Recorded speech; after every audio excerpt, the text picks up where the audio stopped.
Hey guys, आप सबका स्वागत है मेरे यूट्यूब चैनल पे। वीडियो शुरू करने से पहले आप सबसे एक रिक्वेस्ट है, अगर वीडियो पसंद आए तो उसे लाइक करें और मेरे चैनल को जरूर सब्सक्राइब करें। चलिए वीडियो शुरू करते हैं। Xiaomi का एक सब ब्रांड है जिसका नाम है ब्लैक शार्क।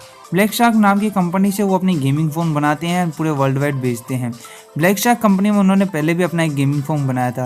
उन्होंने उसका successor Black Shark 2 Helio launch किया है, जिसमें उन्होंने दिया है Snapdragon 845 and up to 10 GB of RAM. आपने सही सुना, ये दुनिया का पहला फ़ोन बनता है जिसके अंदर 10 GB ऑफ रैम मिलती है। उसके अलावा ये पूरे फ़ोन में उन्होंने एक ग्रीन कलर का एसेंट जैसे दिया है, मतलब इनकी पूरी UI ग्रीन कलर की है। फ़ोन पे उनका जो बैक पैनल पे S लोगो है वो भी RGB वाला है, उसमें भी वो ग्रीन कलर ज़्यादा शो करता है। उसके अलावा जो इनका USB टाइप C का पोर्ट है उसमें भी उन्होंने ग्रीन कलर के एसेंट दिए हैं। फ़ोन मेरे हिसाब से काफ़ी अच्छा है। इसमें आपको पीछे की तरफ मेटल एंड ग्लास फिनिश वाला फ़ोन मिलता है। आपको 10 GB रैम मिलती है, डुअल वाटर कूलिंग मिल जाती है। RGB लोगो आपको साइड में और पीछे दोनों की तरफ देखने मिल जाता है। 4000 mAh की बैटरी देखने मिलती है, फास्ट चार्जिंग देखने मिलती है। सब कुछ अच्छा है जिसमें आप इसको गेमिंग फ़ोन कह सकते हैं। डिस्प्ले भी सुपर्ब है।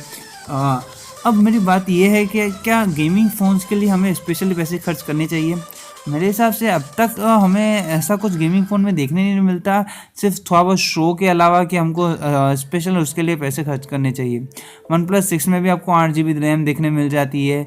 पोको में भी आपको 8 GB रैम देखने मिल जाती है। ना अभी ऐसे काफ़ी फ़ोन है जिसमें आपको 8 GB रैम तक तो देखने मिल जाती है, और मेरे हिसाब से 8 GB रैम बहुत इनफ है, आप कोई भी गेम उसमें प्रॉपरली खेल पाएँ।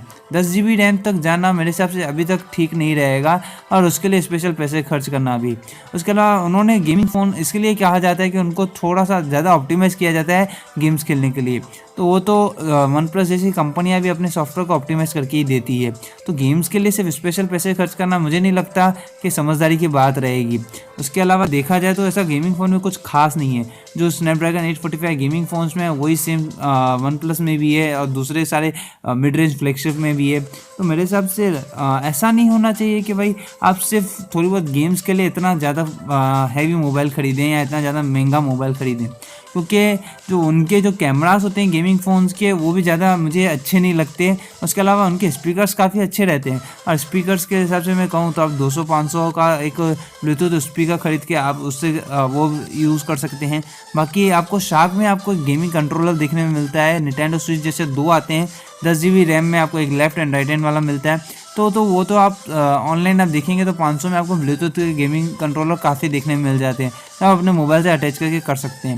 मेरे हिसाब से गेमिंग फ़ोन ख़रीदना इस समय वो भी सिर्फ गेम्स के लिए वो सही नहीं रहेगा, क्योंकि उनके जो कैमरास होते हैं, बाकी सब जो चीज़ें होती हैं ना, वो ज़्यादा बेटर नहीं होती। तो उम्मीद है आपको मेरी वीडियो पसंद आई होगी, आप समझ गए होंगे मैं क्या कहना चाहता हूँ। अगर वीडियो पसंद आई तो उसे लाइक करें, दोस्तों के साथ शेयर करें, मेरे चैनल को जरूर सब्सक्राइब करें। Thanks for watching my video. जय हिंद, वंदे मातरम।